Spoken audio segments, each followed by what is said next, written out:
to my channel. My name is Carly Stevens. I'm the author of the 10 Human Academy series, and this is English Nerd.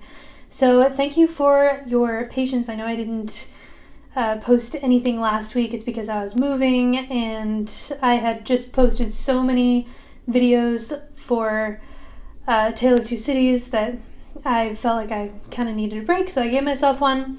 But I'm back, and my newest video, this one, is all about A Tale of Two Cities too. I forced myself for the first time ever to watch the movie of A Tale of Two Cities. There are two main ones. There's one in black and white, and then there's one from 1980, and so I went with the one in color. And as I suspected, I had lots of thoughts. So you can see here I have,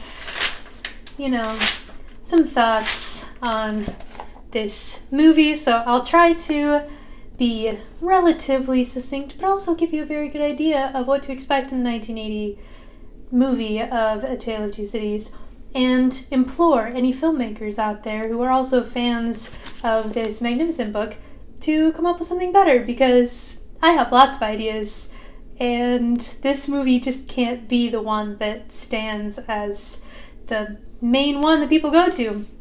So let's start off with the characters. For instance, we'll just talk about the characters and how they are portrayed. I made a list of the characters that do not exist in this film. Now, I know that it's a 2.5 hour movie, so it's a long movie, but even in a long movie, you can't fit in everything in a novel. I appreciate that, but we don't have Cly, the Mender of Roads, Jacques III, Jerry Jr., Foulon, or Solomon Pross in any capacity. There's somebody who seems like the Vengeance, so I didn't put her on the list, even though she's not mentioned as the Vengeance. So, yeah, one of the main things, really the main thing that kept me from watching this movie all these years, even though I am such a devoted fan of the book, is the casting. I looked at the casting of Sydney Carton in particular because, as you may know, younger me had this big crush on Sydney Carton, and even current me has a little something. And in this film, he is played by Prince Humperdinck from The Princess Bride. In fact, he plays not only Sydney Carton, but also Charles Darnay. He plays both, and so there's some of that back of the head. It's clearly a different actor, positioning going on sometimes. You can tell Sydney Carton apart from Darnay because Darnay holds his head like this, and Sydney Carton is always sort of making this frowny face. There are not everything is bad. You can clearly tell which character is which when he's playing one or the other. So to his credit, that's fantastic. But I just didn't think that he was likable enough, especially as, well, really as both characters, but as Darnay, for instance, he really doesn't have much in the face by way of emotion. There's a lot of blank staring. When he's thrown back into prison, for instance, they do a close-up of his face and he's just kind of sitting there. And I want to see more, but I don't get more. So let's move on to another character, I suppose. Lucy was not so bad. In the book, Lucy is one of the, in my opinion, least inspired characters. Everything moves around her. She makes everything happen, but she herself doesn't have as much dimension as some of the other characters. And so she had some decent emotion in this. She looked about right. I don't have huge complaints about Lucy. I feel like there's more that could be done with her, but considering the, in my opinion, low bar of this film, she was not one of the big issues. One of my favorite casting choices possibly was Dr. Manette, who is played by Grand Moff Tarkin. That was an amazing surprise. He actually does well with the emotion on his face, and one of the only scenes that I truly enjoyed in this movie was the shoemaker scene, the shoemaker chapter, when Lucy and Laurie go to the Defarges to meet Dr. Manette and pick him up and take him back to England. I thought he did a really nice job there, and Lucy also had some good emotion, so I felt something in that scene, and that was really nice. So I felt like he did okay. He's not the way that I pictured Dr. Manette, but his emotion was usually good. There were some times when I thought it could be heightened, like at the trial where Darnay is finally sentenced to death, his final trial.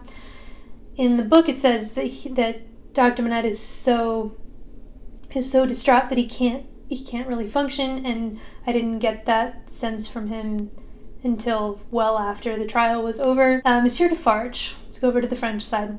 Monsieur Defarge, he reminded me of Anthony Hopkins, his face.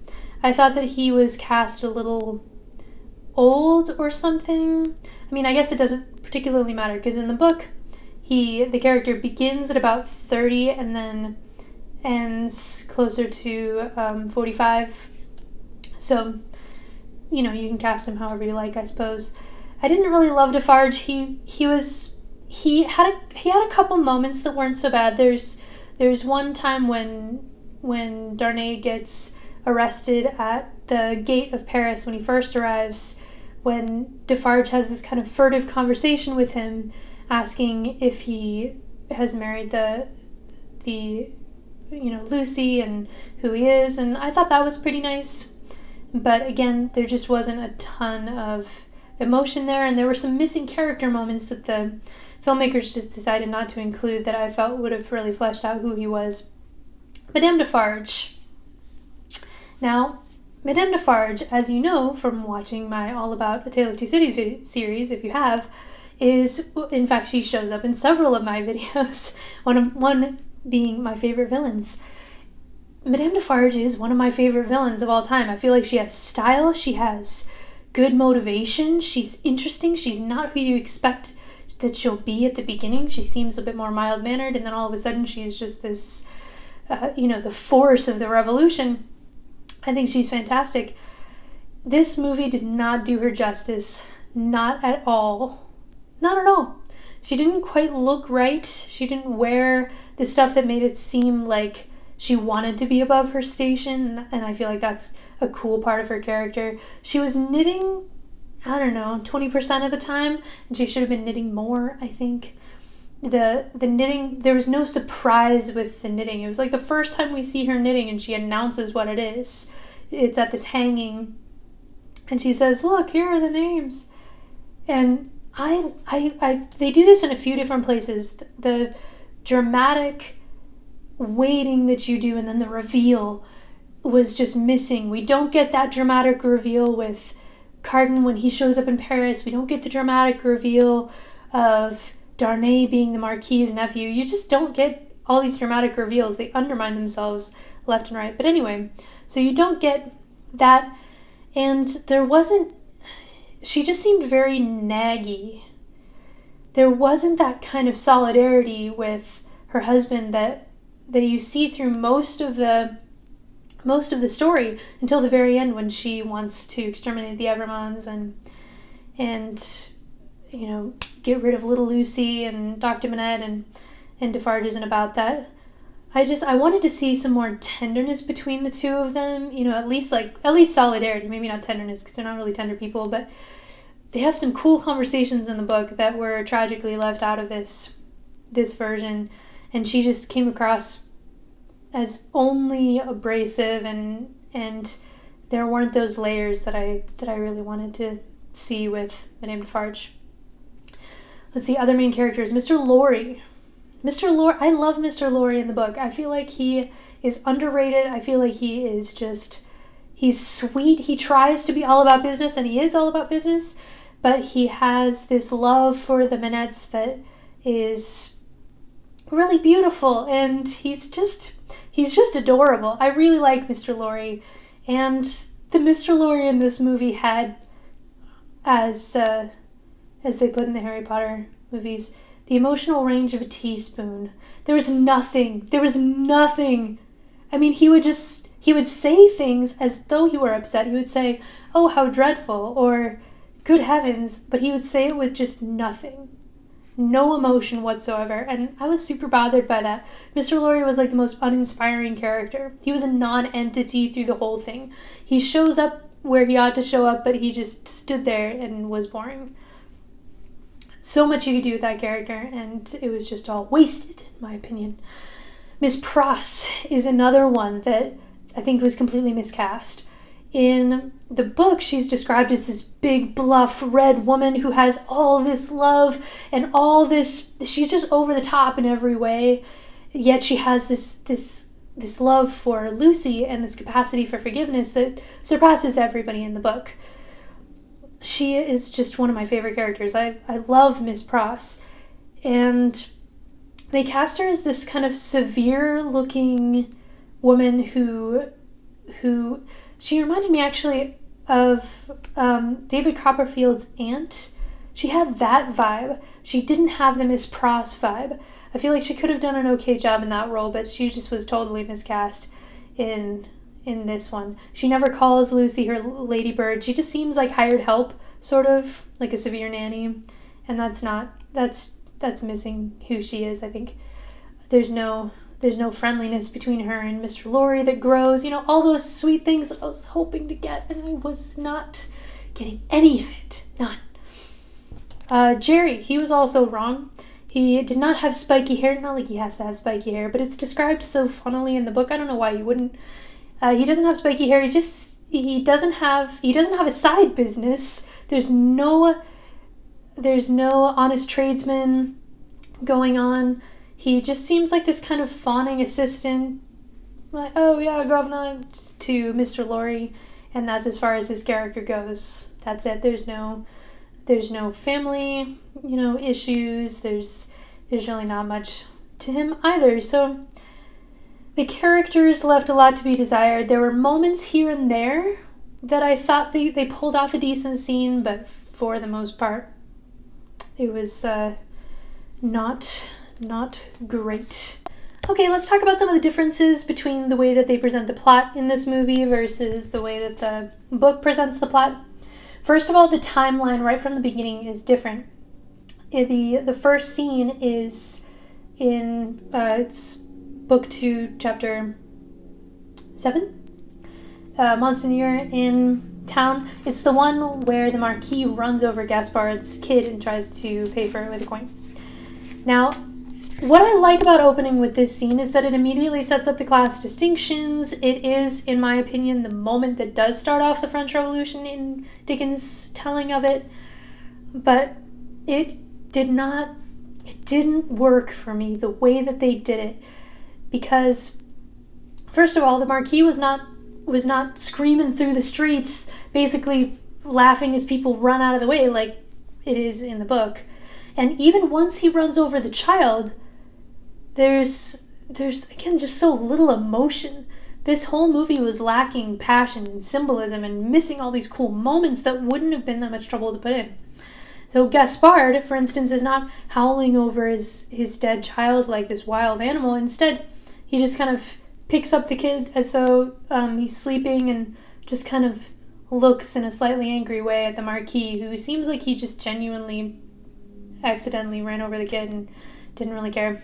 The music tries to cue us in that there's a huge difference between the classes, but even with the costuming and everything, the difference didn't feel as stark as it feels in the book. There would have been some cool ways that they could have done that, but highlight the difference between the classes, but it just didn't really come off, I think.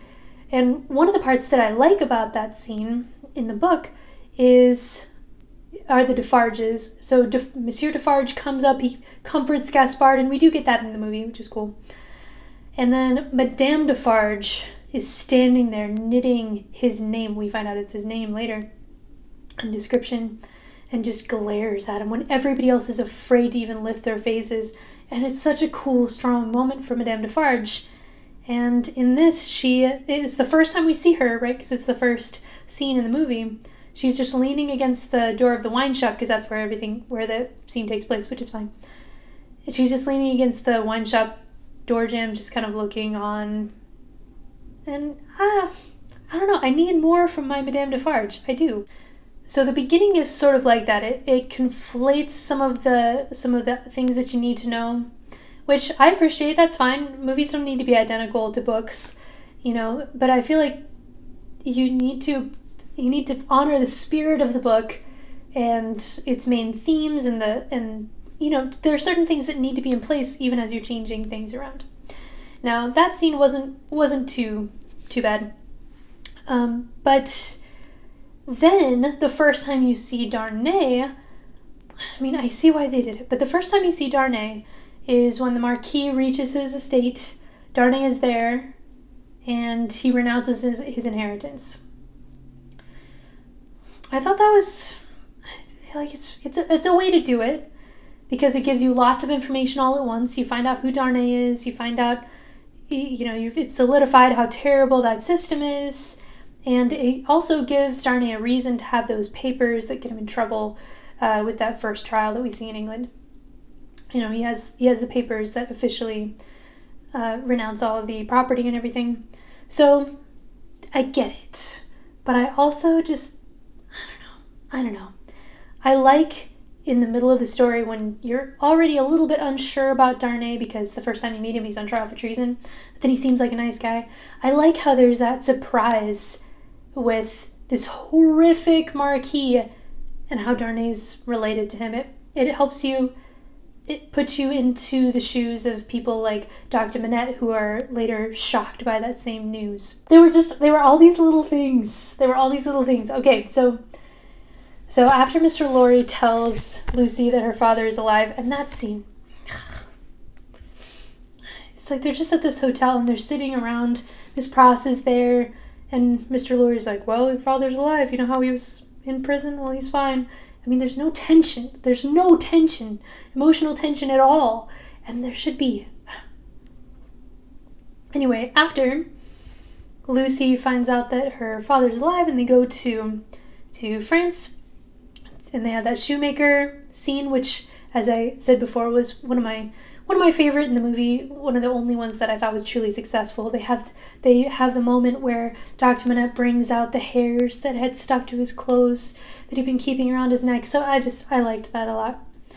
But as he's being taken away into the coach, in the book, it happens at night because they're afraid that the authorities might take them. And in this, it happens in the day. So a little irked. And then he also calls for his shoemaking bench because he can't fathom existing without it after having it's being the only comfort he's had all these years to take his mind off of his troubles.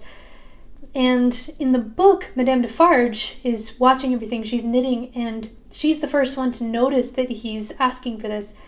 And she just is not even involved in this scene at all. It's Monsieur Defarge who runs up to get the shoemaking bench, and Madame Defarge is in the upper room there, and she has a diary, and the diary is the letter, the writing that they refer to later on in the at the final trial of Darnay, when he describes what happened to that family and how he was thrown into prison.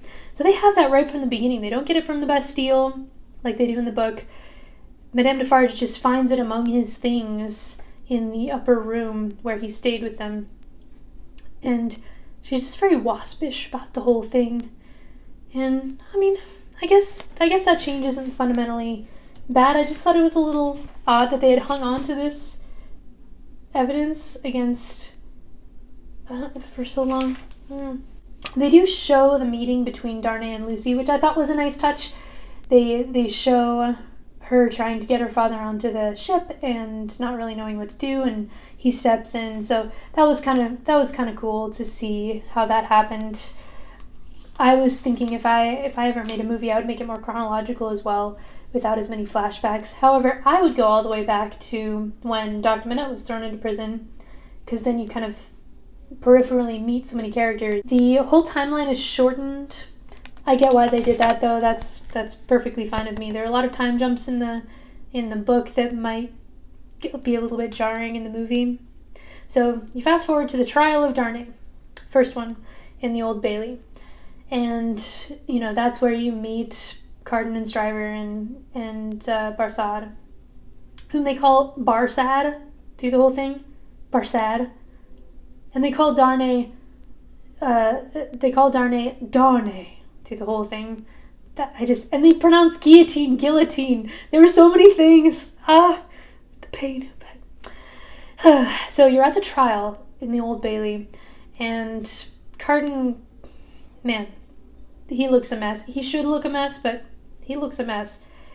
He looks over during part of the trial proceedings, and he sees somebody at the door, this seedy-looking guy, who calls him over, and Carden he leaves and he goes over to talk to him, and the guy has information about Barsad, the witness who's currently on the stand, that his name is not really Barsad, but something else. It's not, in the book, you get the big reveal that it's Miss Pross's brother, which is such a cool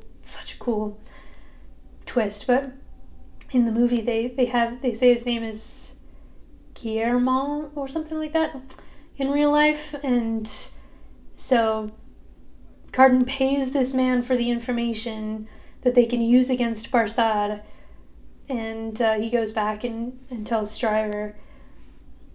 And I didn't love that. I feel like most of the things, I mean, it's fine. It's fine if Carden pays off shady characters for information. That's not outside his character at all. But I think it's cool when you see him the first time that everything he uses to acquit Darnay is just his own face and smarts, you know. I think that's kind of cool. So yeah, the rest of the scene goes pretty much as you would expect, except you have no Cly. And Carden is obviously watching the proceedings as well. He's in the movie, in the book, he's looking up at the ceiling the whole time, seeing nothing, but in this he's clearly checking everything out. One of the other scenes that I kind of liked was the congratulatory scene between Darnay and Carden, again played by the same actor. That scene actually, it worked. I felt like Carden's character came off as he probably should. He's a bit too fish-lipped and dead-eyed, but you know, other than that, he had decent emotion, and they hit most of the good lines in that scene. Do you really think I like you? And some of those. You don't get the sort of interior monologue, which is so important at the end of that chapter in the book, when he looks at himself in a mirror and says, what is there in you to like, and if you changed places with him, would she have looked at you like that? And then he falls asleep. But it was okay without that. It didn't need to be there. I thought they did a nice job with that bit. So, the love chapters. When Darnay is going after Lucy and Carden and Stryver, in the book these are chapters that go one after the other, so you can kind of compare and contrast the men and the love that they have. All of it was weird. Darnay and Lucy go on this drive, and Miss Pross insists on being with them, and they stop the coach, and they're like, oh, do you mind if we just walk? And Miss Pross says, oh, that's fine if you just don't go where I can't see you. And then they're making moon eyes over here, you know, by this lake, and it looks like they might kiss. And then Miss Pross brings out this bell and starts ringing this bell to stop them. It's like, what is even happening? But then it gets weirder, because Carden comes over and he asks Lucy out. He asks her out twice in this movie. He never asks her out, not a single time in the book. The second time he asks her out, it's at her engagement party, but nobody knows it's an engagement party until seconds after he asks. It was just super awkward. They're at this party that I suspected was an engagement party from the beginning. And then Carden comes up and says, oh, there's going to be a regatta or something. Would you like to come? And she says, oh, I can't tell you why, but that's not a possibility for me. Like, why can't you say, I'm actually engaged? And then seconds later, Dr. Manette's like, guess what? My daughter is engaged. And Carden doesn't have much of a reaction, because nobody has much of a reaction in this, but he seems sad. It's just... And then Stryver's whole side story is he's basically a non-entity in this entire movie.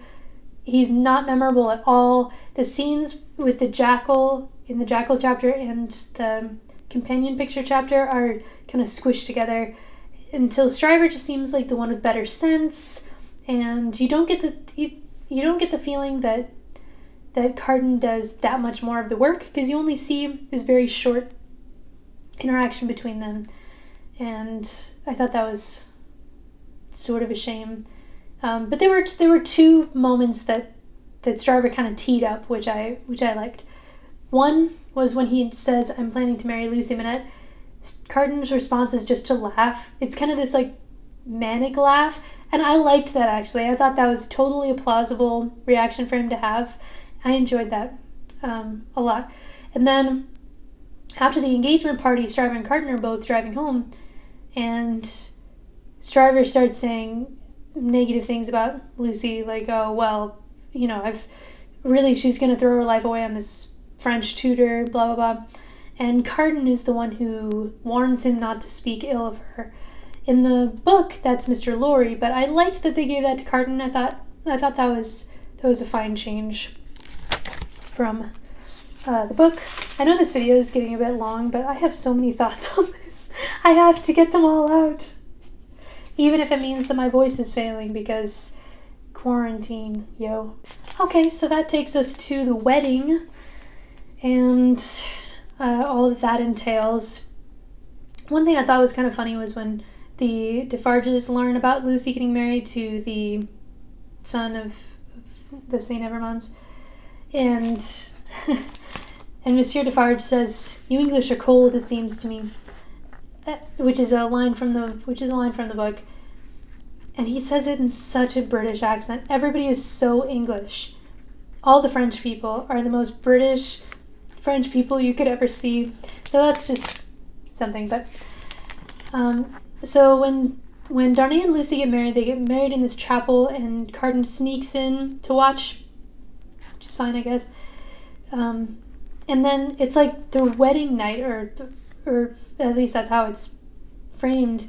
And that's when Lucy says that Charles should be kind to Carden, which is weird on a couple of levels. Like, one, why are they talking about him just then? There was nothing to precipitate it at all. Charles wasn't mean to Carden like right before that, so why would she mention it?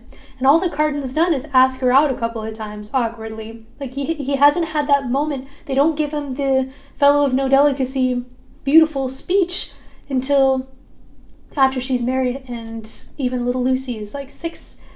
So why would she even bring him up then? That's weird. It's just very weird. Okay, speaking of the fellow of no delicacy chapter, I did like one change that they made to that scene. So in the book, of course, it happens before she's engaged, and he comes over when he knows nobody else is going to be there, just so he can kind of tell her what he needs to tell her without being interrupted. In this, it's after they're married. It's after they have the little Lucy, who is never actually named, I don't think, in this movie. They just call her the child, and most of the time I don't know where she is. She's nowhere. She's like little Lucy, and I Love Lucy. She just doesn't exist. But the change that I liked was that as Darnay and Laurie and everybody's sitting around talking about how things are getting bad in France, even though the Bastille storming hasn't happened. Anyway, things are getting bad in France. Then Carden and little Lucy come up and accuses little Lucy of stealing this cookie, and Carden is chasing her around and offers to be her counsel in this trial. I just thought that was super cute. I loved that addition. It was like one of the only things that I enjoyed that they added. I just thought that was adorable because it just got everything across that it needed to. And then it's immediately after that, a bunch of people go inside, and Carden and Lucy stay out in the garden, and that's when he says a version of the things that he wants to say. "I'd sacrifice for you," etc.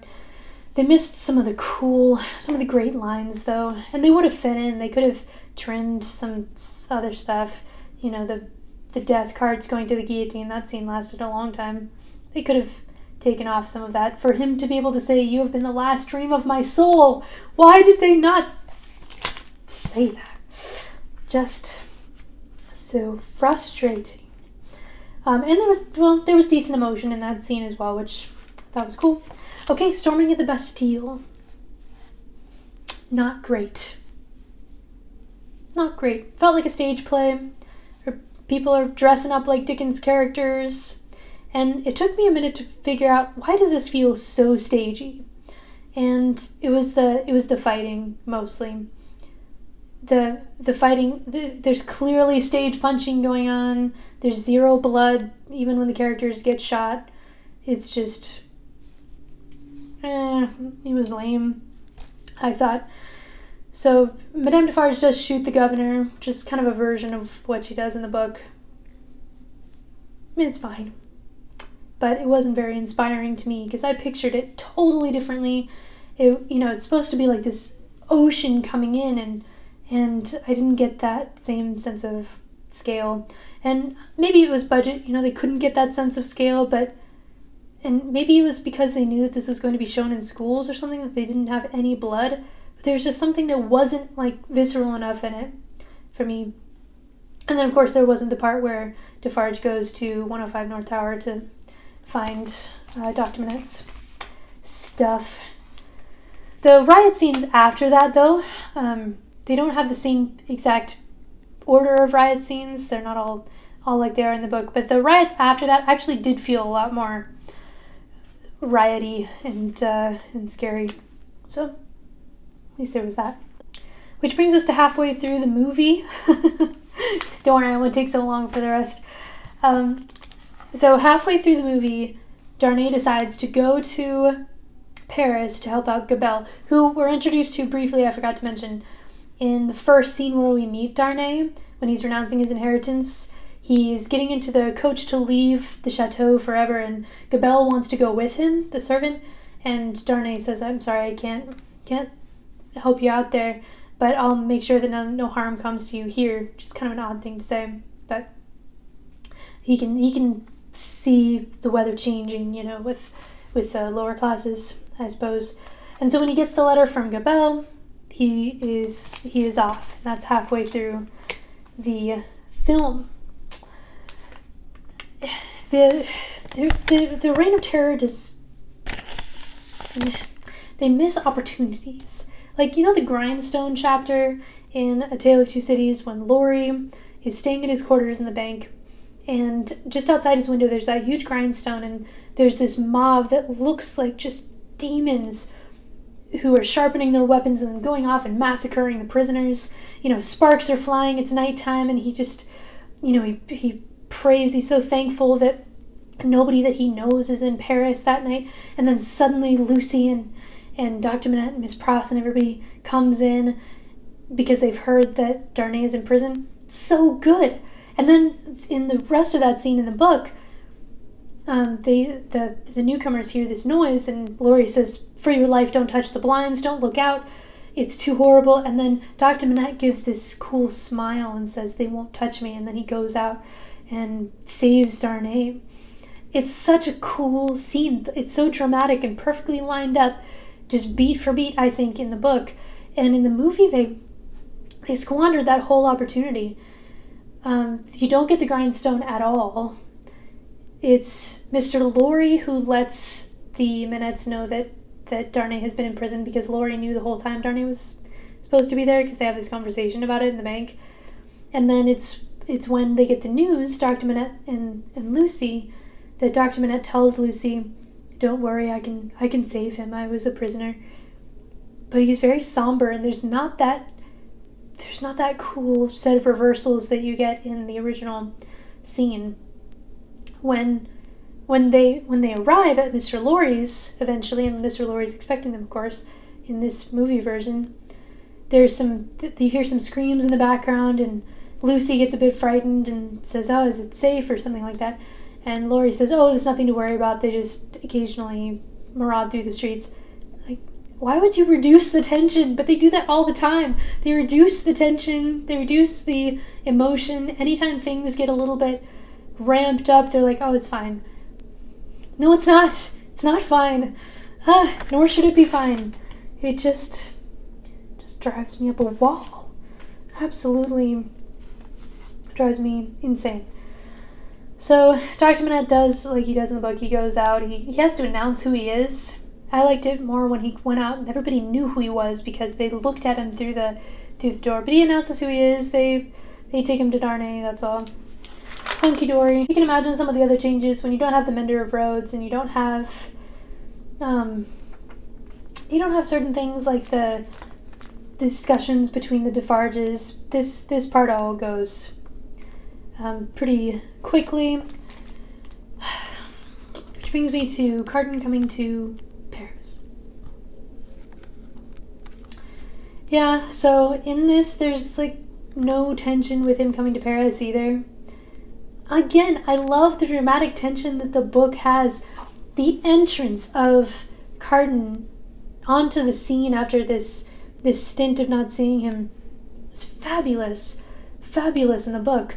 Because in the book you have Miss Pross and Jerry Cruncher going shopping, and Miss Pross just runs into her brother, who is, again, not a character in the story.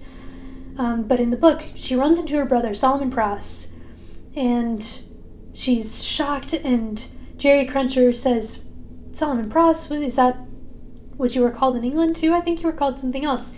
And he's trying to think of it, and then Carton out of nowhere walks up, hands behind his back, and just says, Barsad. And he offers this crucial piece of information, and then he starts blackmailing him and doing all these cool spyish things. And you get pieces of that in the movie, but just there's not that same punch.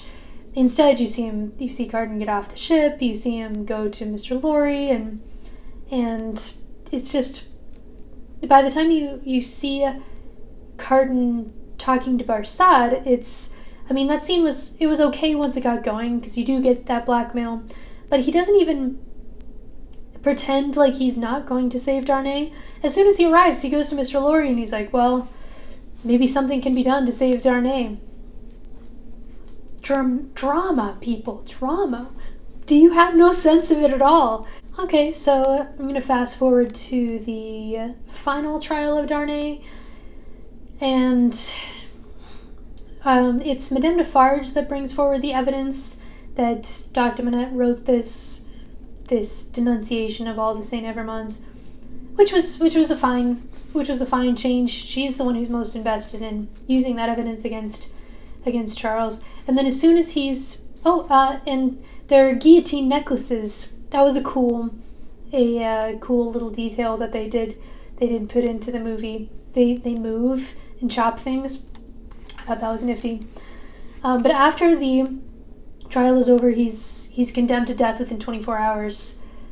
Then one of the other scenes that I did like, there are a finite number of them, was the scene when Darnay is saying goodbye to Lucy and Dr. Manette.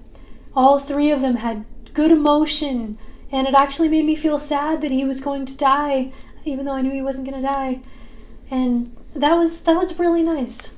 Not so the moment in the book that I like after that, when Carton picks up Lucy and brings her home and kisses her and says, a life you love. It's such so romantic in the book.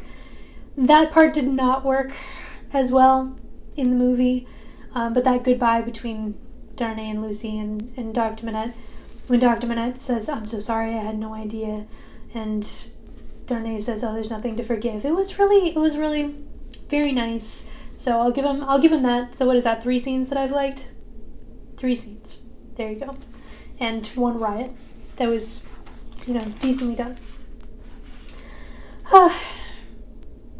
Yeah, so he can't say a life you love, like in the book, because he never says that initial line to her to her face. He doesn't say, just know that there's a man who would give his life to keep a life you love beside you.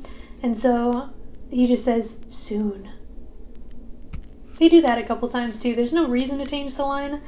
and they do it anyway. Like when Defarge, after the storming of the Bastille, says, "At last it has come, my dear, the revolution." In the book, she says, "Ah, well, almost," and it's just so good. And in this, she says, "It is only the beginning." I'm like, that's fine, but why? But why change it from what it was before? If you have a good reason to change something, like shortening the timeline or getting more information across, then more power to you, you know? Or if it's a line that just wouldn't really make sense to modern audiences, then make it more obvious. Great. But if there's none of that to consider, why would you change the line at all from the great option that you have to begin with? I had lots of issues with this movie. One of them is that one of my favorite scenes, I guess I have lots of favorite scenes in the book, but a scene that I love, truly, when Carton goes all spy-ish and goes and spies on the Defarges. He pretends not to speak French or be able to understand their money, and then he overhears that Madame Defarge is planning to kill the Lucys. Fabulous scene. Non-existent in the film. They cut it out. He just sort of knows that they're in danger because they're Evermonds. I get it, sake of time and all that, but so sad that wasn't there. The scene where Carton switches places with Darnay was just fine. There wasn't that bright look of happiness that I was hoping for, but maybe that's because he just has trouble emoting in general, because he rarely does emote much of anything. But that part was just fine. The fight between Miss Pross and Madame Defarge was not fine. Miss Pross was already miscast, so was Madame Defarge, so I didn't expect a lot from this scene. The fight was lackluster. They both are speaking the same language, which I totally get for practical purposes, rather than one speaking French and the other speaking English. But there were even things like Miss Pross doesn't seem really worried before Madame Defarge walks in. Again, great drama in the book, when she's washing her face and trying to see, and then she sees Madame Defarge behind her in the mirror. In this, Miss Pross is just grabbing some stuff, and she drops this basin on the floor of water, not because she's afraid, but just because she drops it, and then Madame Defarge opens the door. I don't know, like, why change that? There were so many things like that where there was no reason to change it, and yet here you are. And then it made it look like Madame Defarge shot herself. Like, the gun clearly goes down like this. Miss Pross's hands are nowhere near it, and then the gun goes off. Like, why would she just kill herself right then? That doesn't make any sense at all. It wasn't clear. And then Miss Pross doesn't go deaf. First thing, Jerry calls for her outside, and she just runs on out. She says that there's a stillness that won't go away instead of the silence, which means that she's deaf. So she doesn't really sacrifice much of anything for the Lucys. I mean, it's a terrible picture, having Madame Defarge there dead on the ground, but she didn't kill her or anything. So that brings us to the very end, which is Carton getting his head chopped off, obviously. Lucy reads his note, the note that Carton has Darnay write down from dictation in the cell right before he drugs him. And that was a nice touch. She reads that and she's looking emotional. But then you go to Carton, and that seamstress in the book at the end? The seamstress, she looks like, who's that actress who plays Snow White in Once Upon a Time? She looks like her. And he sees her and he goes up to her. She's crying, the seamstress. And he undoes his cravat, that thing that ties around the neck, and just uses it to wipe her tears without saying anything or introducing himself. Like, what the heck? That's such a weird thing to do. It's such a weird thing to do. So strange. And then she says, "I'm a seamstress and I'm innocent," and he just says, they agree that she can hold his hand, the brave stranger. And just the cravat thing was very weird. And then the carts go through Paris on the way to the guillotine. And at first I thought the scene was well done. It's people are really angry. They're throwing stuff and yelling at the carts. You know, you can just see all the hatred. It's kind of like that riot scene that did work for me. That was after the Bastille. But then it just kept going. It just kept on going. Those carts just kept going through the city. People were yelling. Kept on rolling through. I mean, it took way too long. They could have shortened that by quite a bit. Then they arrive. She gets killed. He goes up there. He says his final line. It's a far, far better thing that I do than I've ever done. It's far, far better rest that I go to than I've ever known. They needed to put that in. That was nice. And then he goes up. They tie him up. Guillotine comes down. And then they just freeze frame the guillotine coming down. Roll credits. And I was a little peeved sitting there because I thought there's no epilogue. There's this beauty in this epilogue in the book that I feel like it needs to be at least alluded to in some cinematographic way about how the city will rise up from this and how the revolutionaries themselves will perish by this instrument, and especially how Lucy will have a son and name him Sidney, and he'll grow up to be everything that Carton wasn't. And I know it's not necessary to put all that in because it would be difficult and it might be clunky, but having some sense of that closure that his sacrifice truly, truly meant something was missing, I thought. And it was the themes, it was the passion, it was the symbolism, it was all these things that I felt the movie lacked for the most part, which I had expected going in, and I found that to be largely true. It wasn't all bad. There were some positives. Some characters weren't the worst, and some scenes weren't too bad either, but by and large, I feel like it's such a magnificent book. Somebody had to do it justice and really make the beauty of it shine out.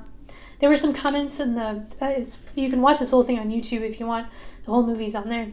And there were comments about people who absolutely loved the movie and said that it was like the best movie they'd ever seen, and they cried when Carton died, and for that, I guess I should be grateful that this movie exists so people can appreciate the Tale of Two Cities story. But for me, this was not it. There are ways to do it that would be so much better.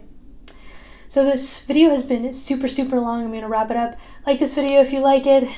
Don't forget to subscribe for more English nerdy goodness. Let me know what you thought if you've seen this movie at the bottom in the comments, and I'll see you next Monday. Bye. Let me look at my notes. Mostly it's just sort of complaining about everything, but okay.